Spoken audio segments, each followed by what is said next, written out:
म चाहिँ अब इस्कुस टिप्नु गएको यहाँ आउनु त फलो मी हाम्रो चाहिँ एकदमै के अगुवा खालको इस्कुस फलेको अगाडि फल्ने भन्दा अगाडि फल्ने इस्कुस देख्न सक्नुहुन्छ हामीमा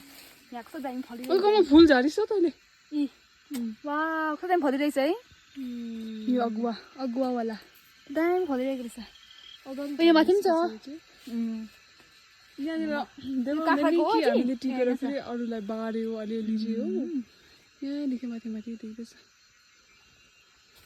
काँक्रा पनि फल्छ अब हाम्रो छिटो छिटो यहाँनिर हाम्रो यो काँक्रा हो काँक्राको बोट अन्त गर्नु यहाँनिर उयो हाम्रो उयो पनि छ बिटर गड करेला त्यत्रो उम्रेको रहेछ करेला म यहाँदेखि देखाउँछु ल काँक्राको बोट कति ठुलो रहेछ ओ हामी चाहिँ आज फिल्ड टुर गरेको हाम्रो गार्डन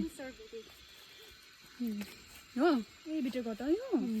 ए निकै दामी पैसा त बोट त है आमाले त्यसै रहर लाग्यो त्यसै एक बोट उम्रिन्छ कि उम्रिँदैन खासमा यो ग्रिन हाउसभित्र उम्रिन्छ अरे नि राम्रो कि वेदर पनि कस्तो दामी भएर जान्छ आकाश देख्छ त है